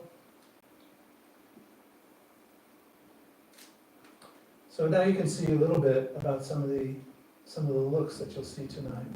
Okay, so this is pretty cool effect. But let's mess with time a little bit. I started messing with time. So let's see a good example of that. We'll come up here, we'll get a new guy, and we can just call him bookends. So you know what bookends are? It's like the beginning and the end of something, like parentheses, right? So in this effect, I capture the video that's coming in, and I also delay it for some period of time. It's variable. And then take those two images and mix them together in some way. So let's turn him on. Actually, this is what he's looking at, the output of him. The bottom guy is the preview of just the selected effect, and the top one is all the effects running together. And so, wow, that's pretty wild. Let's turn off colorization. And so the delay, let's turn the delay all the way down, wham. And so now the only thing going on here, actually, is set this offset to 0. And now the first image comes in, and then the delay image is subtracted from it, or rather we find the difference. If it's 0, it wraps around, so we can always see something. So naturally, if I'm subtracting the input from the undelayed output, you get nothing. But let me increase the delay. Now we just get a little bit of information right where the color is changing quickly. So if you can see these blobs come out, let's see, like right here, this blob is going to have a front and a back in the delayed image. And the delay can be little, like this, or it can be big. You can see me changing the delay, right? And I'm mixing it back in. Here it is all the way down to 0. To avoid that problem with 0, you can also add just a little bit of dimensional offset. Now it's just offset top to bottom, so there's always something there at least. That's more like a shadow effect. And let's increase that delay. Okay, so now we've got this pretty wild thing going on here. And if the colors that are coming out of the feedback is too much, we can just use these two colors, and they replace the colors coming in and add them, so you have a little bit more control on what's the hues that are generated. Okay, well that's pretty cool, but let's do one more thing. This video, the feedback is always expanding at the same rate. That's slightly boring. So let's turn on time warp. So time warp is pretty simple. It's got a video delay line, and it's moving the playhead back and forth. Let's turn them on. And let's turn off this this bookend effect for now. Okay, so now that's kind of wacky and random. Let's naturally, okay, so here it's moving the playhead back and forth as the video goes past it. So this, actually, there's probably ways of doing this with the audio looping stuff that people are using today. But that's, this is like a huge effect.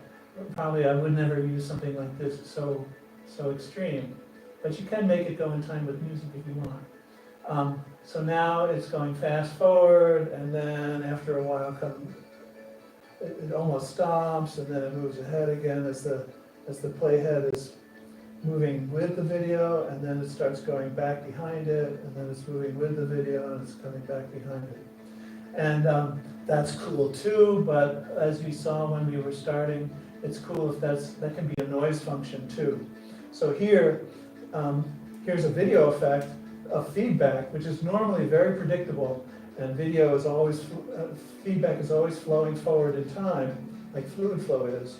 But with this time warp thing, we can change that behavior and make it move in unexpected ways. That's number 7. So let me see if there's anything else cool that I've done. I think so. Oh yeah, sure. So shapes are cool. This is all well and good to have working on source images, and I've got tons of them. I've got a couple hundred video clips of things that I took video of that I thought was cool, and I brought some for this event, and I brought some from Oscar Elek, who is Slovakian. He's my partner in Santa Cruz, and as stored video. But sometimes you want actual shapes. So let's go to shapes, shape world here. So here's some groovy shapes, and I want to show you this one. So I like fractals, and I like hierarchy. So what I've done is written a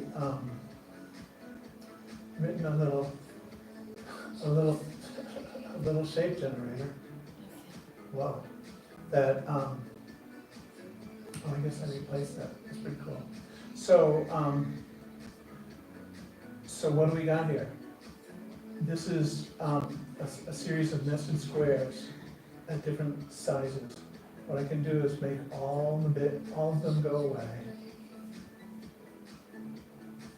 like this, so you can see what they are. So here's the big one. And the cool thing about these guys is as they, again, I wanted this to never have a hard edge. So instead of getting big and then disappearing quickly and doing it again, it gets big, but then black comes in the middle and gets big again. And so, so there's, and now it's doing it on 4 beats. That's kind of fast. Let's set that to 8 beats. But it would be nice to see these guys too doing that. So we'll turn on these, the next level in the hierarchy. So now there's these number 4 guys, and they go, I think everybody goes at the same speed. Yeah. So so they all start at the same time, and they all get big at the same time. As long as we're here, let's turn on everybody, right? So that static kind of cool fractal thing that we started with actually has this nice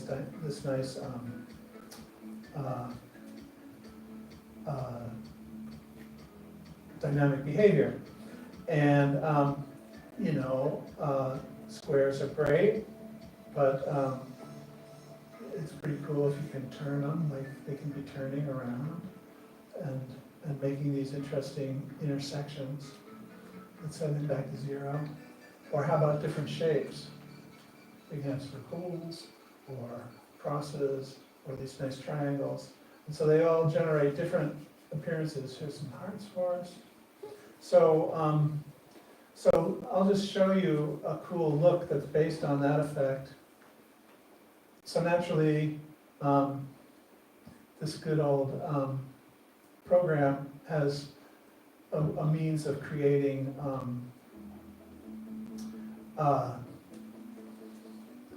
creating presets essentially.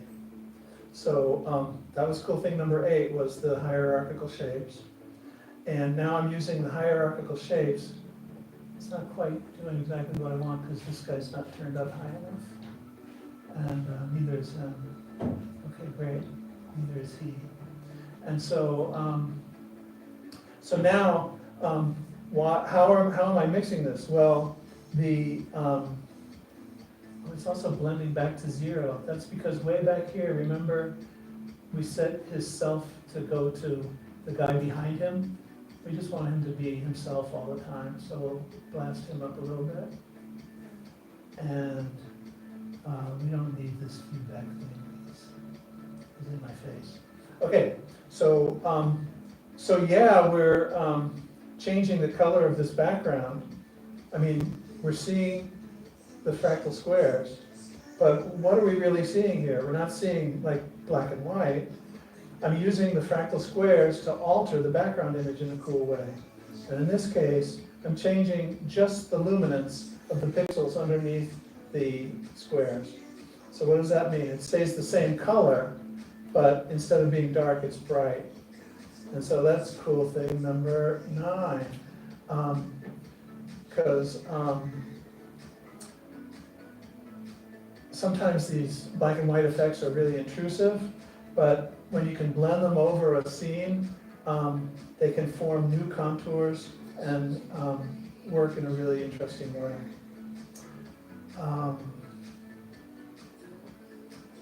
And so,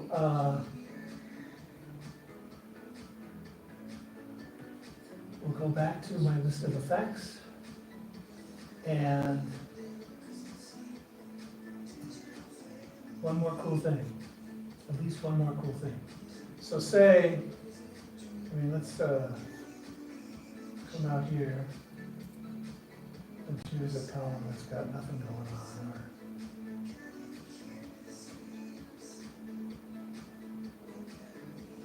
here's some ocean waves. They're very popular. So I was going to not show you ocean waves. I was going to show you another thing related to luminance contours. If we come here, I'll turn on this shape. This shape is just soft, right? It's the same old squares we were just looking at with a nice blur attached. I can turn off the blur. It's this thing blurred up, okay? Why would you want to blur it? Because you might want to apply a color map animator to it. And so in this case, different parts of the luminance are colored in a peak of color, which is animating along luma. So what the hell am I talking about? Okay, so what I'll do is turn off these other colors, like this. And so now we just have this nice, red, which is not what I want. The red is way back here. Let's get rid of him too. All right, so, okay, so now I've got a peak of white, and I'm animating the peak of white across the luminance. And so dark things at times are dark, but if you look at any one part of this, you'll see that it starts out bright and then gets darker and darker. I mean, you can kind of see the wave of brightness moving through the gradient, right? But why have just black and white? I mean, I can have multiple of these things. So on top of this black and white one, I'll make an orange one. And so now the orange one is moving at a different speed. Where is my speed guy? Okay, then here's, these sliders show that it's at different speed. So they're moving at incommensurate ratios, so it will never really repeat. So now we can get this kind of creamsicle look of the orange on top of white. Creamsicle, that's a good humor thing, which they have in Germany at least. Maybe you have good humor here too. And the width of the orange can be as big. Oh, the other thing that, why isn't it going everywhere? Because I can also restrict the range of this stuff. Now the orange goes everywhere, and it can be tiny, a very sharp peak like this, and it makes these kind of groovy little outlines that move through the brightness. Or it can be wider, or it can be restricted to a little part of the luminance. Like say we just want it here, and we'll make it go faster, so you can see what I'm talking about. Now the orange is just changing that one little outline over and over and over again. So that can be nice on top of other cool effects. But this is again one of the effects I wrote. So what I've tried to do, so we didn't actually use that music very much. And if you're like me, you're probably pretty tired of it. Let's get rid of him. All right, so so my approach has been to envision what I want to see, apply my aesthetic, which is the soft edges, smooth changes, subtle changes, and then use both historical and new video effect approaches to inspire the kinds of things I'm working with. A lot of these ideas are here and there in other places, like keying and feedback, but I'm bringing a lot of things together to create a personal aesthetic, which I think works pretty nicely with looping.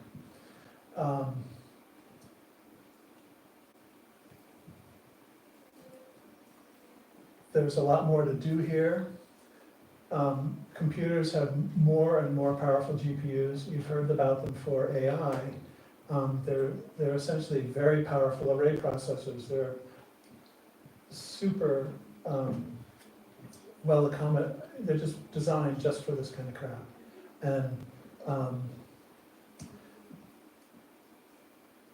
And they're extremely powerful. When I worked at NASA, I was working on a supercomputer center, and the computer we had there was a Cray 2, and it had 2 gigabytes of main memory, and it could do 1 teraflop. Now my phone is dozens of times faster than that, and these GPUs are hundreds or thousands of times faster than my phone. The other thing amazing, I'm using a MacBook Pro. It's a $5,000 computer, which is a lot of money, but you only need one. And it has a very interesting architecture. In the Mac, all the memory is shared between the central processor and the GPU. There's no bandwidth restrictions. If you can write data into main memory, you can read it in the GPU. So remember I showed you that video delay line effect. Well, that's a lot of data. That's hundreds of high definition images just sitting there in memory. And I can have, several copies of that effect running at a given time. So the power of this machine is really unprecedented, and it's just remarkable. A personal note, I've been a software engineer for many, many years. I kind of alluded to that earlier. But I retired recently, and I'm looking forward to spending more and more time on these kinds of problems. And I was talking to Rick earlier he says, aren't you feeling great? And all the sense of community. And I said, yeah, it's great being here. No question. But I'm also very lonely. Because I'm doing the video, and it's kind of different from what the loopers are doing. The loopers come up and put all their energy into one set and kill it. And And I'm here like all weekend, making video for each, sometimes for multiple songs within a set, changing the look. It's demanding. And no one understands me.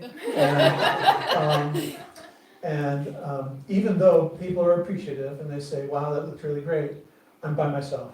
And so, but Rick said, hey, no problem, you're amazing, you're doing great, and there's more people coming to follow you. I am kind of a pioneer in this area. I feel like I'm doing some new things. Rick just told me that in the text chat, and I'm starting to gather people around me that are similar, and it's not totally new. People are doing this at the pro level and in cinema, and visual effects is a very rich and mature field, but this kind of animation for live performance for something at this scale is pretty unusual. And the kit that I've accumulated and the software I've written is some new tracks, some new steps. And I'm bringing people along with me. Oscar Elek is Slovakian. I have some of his video here. I used some last night and I'll use more tonight. And I have other friends in Santa Cruz and California that are also working this way. Tim Thompson and Ellie. So anyway, just a tiny little note. This is a DJ Technology MIDI Fighter Twister. It's 16 endless encoders. It's very nice. You change to a different clip and it updates all the values and nothing ever jumps because hard edges are bad, right? And then this thing is very simple. It's a Launchpad Pro, Innovation Launchpad Mini, and I've got it set up so that when I change to different pages here, it shows me which clips are available, and then I can preview and select clips. And this is a little monitor, so I can see what's happening. I don't have to be in a place where I see the main screen. So that's my presentation. Let me know if you have any questions.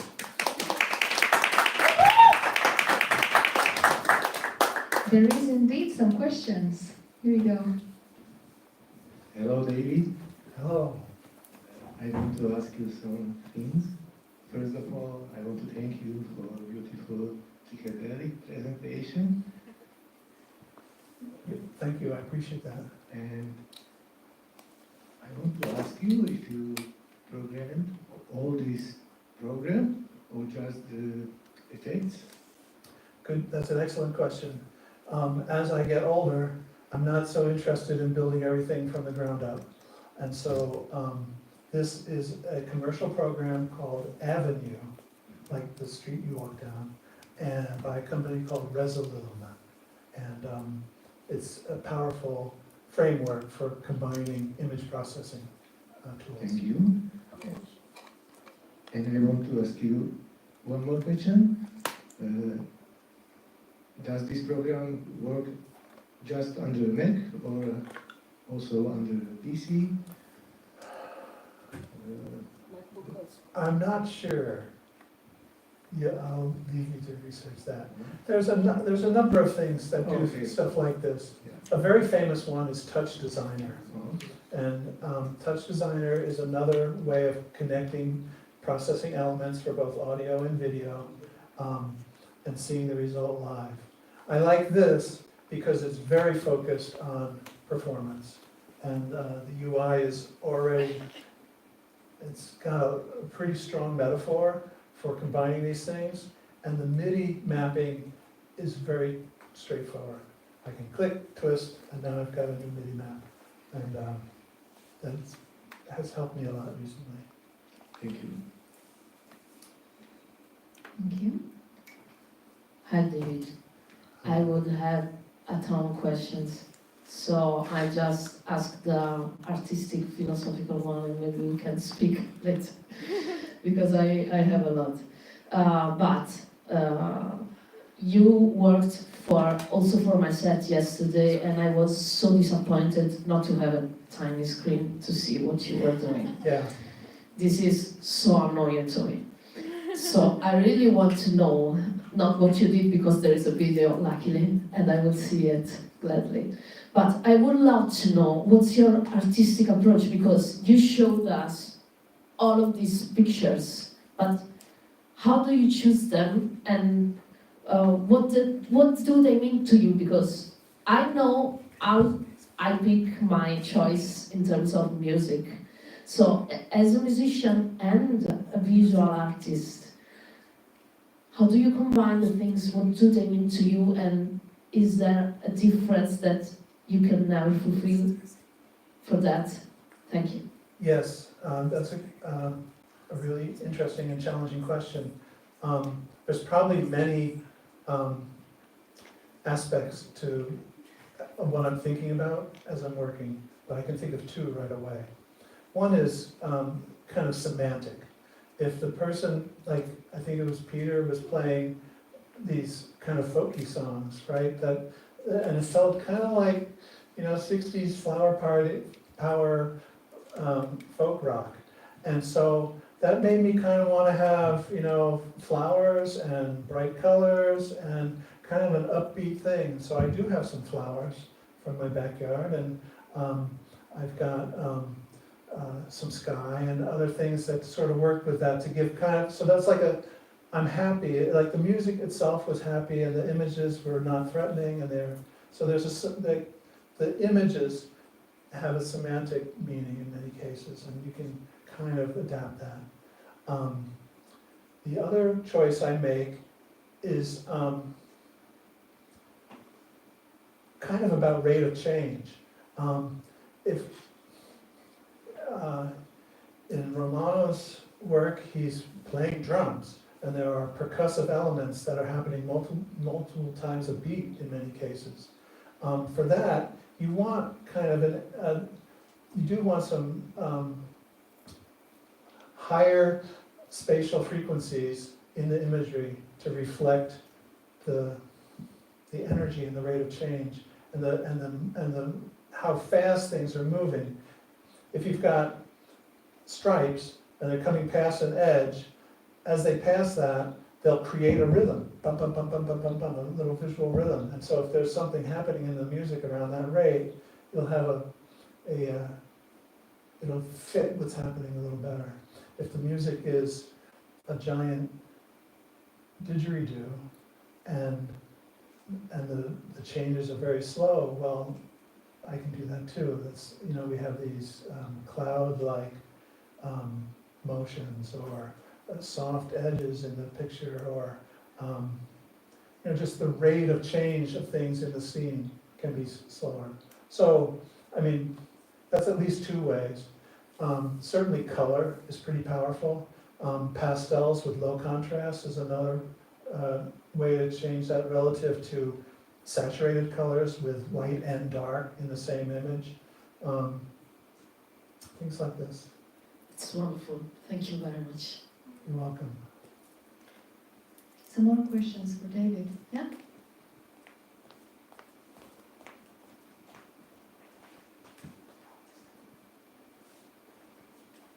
David, thanks. Only one question maybe. How many layers of the video and the effects you prefer together? You think that more is better, or you prefer a small amount of the effects and layers? Well, so the question is how many layers, and do I want super dense imagery or simple compositions? Well, the visual field itself is pretty complex, and even if it's just a picture of a field with grass blowing in it, that's a lot of information. So it's not like, am I reducing the amount of what's happening? But again, it's to relate to the music. If it's, it can be that something very straightforward is appropriate.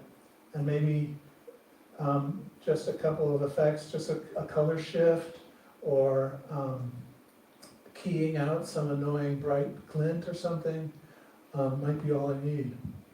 But for something else that's a rich tapestry, I might want to add more. As far as storytelling goes, again, I don't know what in most cases, I don't know what the looper is going to do. And so sometimes you'll see 30 seconds go by and the screen's still dark while I'm madly trying to find something that fits what he's doing. So you may see something simple at first, and then I will start adding effects to lead the viewer into it. I think it's kind of a artifact of the way I'm building the effects. You have to start with something and add something to it, and we want to do it in real time. So that's like all you can do. But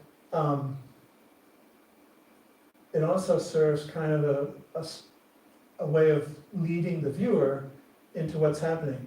Oh, that's birds flying at the beach. Oh, now they have kind of trails behind them.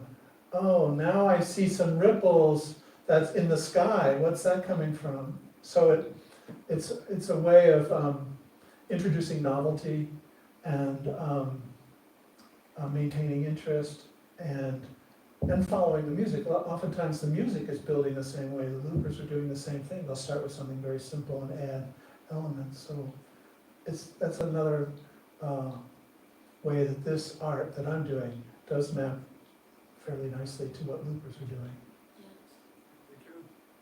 But it can be a lot. It can be lots. The system, it's pretty hard to do more than it can do.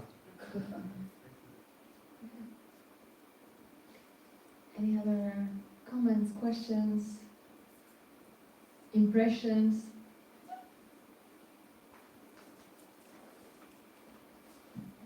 I have two questions. One, how you practically work with synchronization of BPM if you go somewhere and you don't know what they will play? And second question, how you work with your library? Like there is probably a lot of videos, and how is your workflow to find the exact video what you need? Yeah, the workflow is pretty sucky. Basically, this thing has, you see this thing I'm moving back and forth. Each one of those is like a page. They call it a deck, but think of it as a deck of cards or something. But each one of them is a collection of things on the grid. So let me make the grid bigger. And if I switch to one of these, you see now I see a different set of effects. So I can get to my effects by remembering, I used to just have one, but now I'm adding more effects, and so I needed more space, and I have 3 pages of effects now.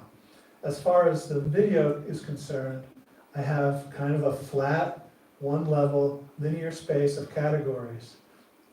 I have beach scenes, and here is all the stuff that I took at the beach. These oh, now the video is tiny, but this is we have foam at the beach, which is pretty weird looking stuff. Yes. And we have waves, and there's some beautiful slow motion waves. I mean, another nice thing is these cameras are fantastic now. Yes. My iPhone or my Galaxy and my GoPro, I'm taking incredible stuff. I'm shooting everything at 240 frames a second, and I have a terabyte micro SD card in this camera. I can store 70 hours of 4K video. I mean, it's ridiculous.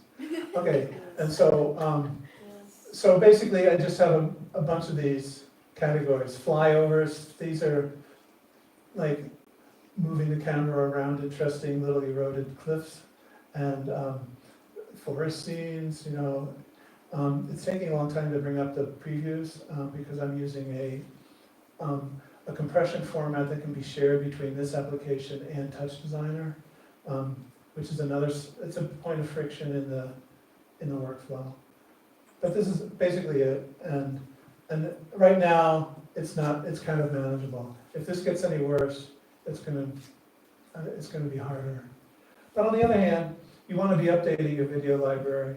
I have one of these, it's called 2021, right? And this is a bunch of stuff that if you came to the Loopfest in Santa Cruz, you would recognize some of these videos. Some of the ones I was showing you tonight in the demo. So, yeah, I mean, you memorize where they are. You're thinking about what you want to show. These things are great. These are little, they're called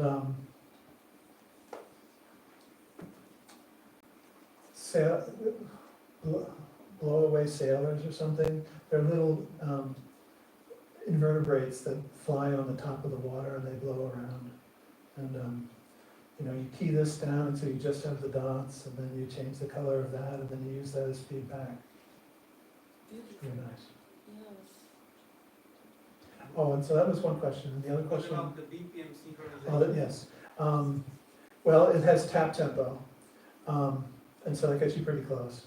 And in my music ensemble, we share clock on MIDI, and so one player is the master, and everyone else has time. This thing will also synchronize to Ableton. Live. It's called. Ableton Live. Yeah, but they call the sync. Link. Yeah, Ableton Link. Well, so it's even over the net. And that's nice because it gives you not only tempo, but downbeat. Thank you. Impressive. Thank you. Thanks, everyone. And thanks for listening to my English. I so appreciate that. And I'm willing to spend any amount of time with anyone who has questions. So if you're curious to know more about Rick's work and maybe have a closer look at the device, this might be the time for a little while. But meanwhile, we already start setting up the scene for the performances. But before that happens, I really want to thank everybody for your interest, for all the questions and your curiosity. And also, I would like to just mention and remind us that this is a community-based event, independent event. So if you want to appreciate and support us also for continuing bringing these amazing artists and people to Prievidza, then please use this little basket here. I'm going to show you so you can recognize it when you go around the stage. So here it is. And your contributions are very, very welcome and appreciated.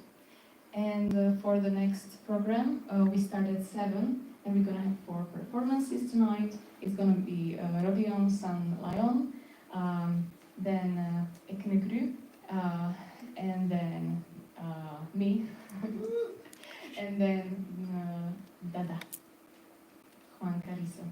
And then we have the Sunday program as well, which starts at 3. And we're going to be outside, dancing, having picnic, and jamming. So I invite you also for Sunday. All right, that's it for now.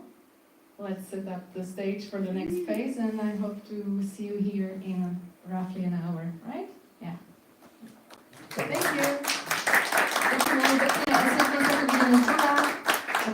you.